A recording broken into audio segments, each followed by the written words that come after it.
So in this study, we conducted two surveys, one with adults with chronic pain and one with providers who treat patients with chronic pain.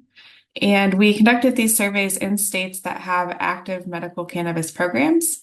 And we were interested in assessing support for different policies that would expand access to medical cannabis, specifically for the treatment of chronic pain. So what we found in this study was that a majority of respondents were supportive of federal legalization of medical cannabis. And in general, patients with chronic pain were more supportive of expanding access to medical cannabis than were physicians. A majority of respondents were also supportive of increasing education for providers around the use of medical cannabis for the treatment of chronic pain. And probably as expected, the group with the highest support for expanding access to cannabis were people that had used cannabis to manage their own chronic pain symptoms. Chronic pain affects 1 in 5 people in the United States. It's a huge population of people, and chronic pain management and treatment can be very complex.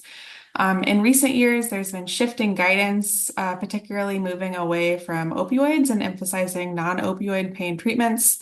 And cannabis is actually used. We found in another survey that 1/3 of chronic pain patients used cannabis to manage their chronic pain.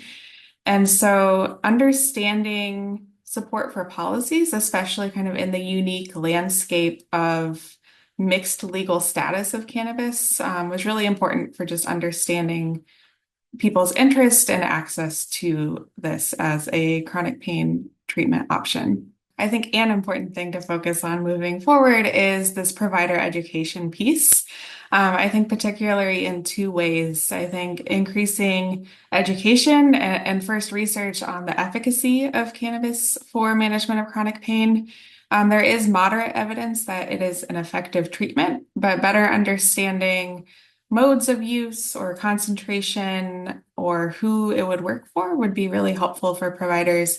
And then I think on the other side is a policy training piece for providers in terms of what does it mean for me to recommend cannabis to patients in the state where I am practicing? Are there implications for me in my practice? What is the process for them? And better understanding what that looks like on the legal side as well.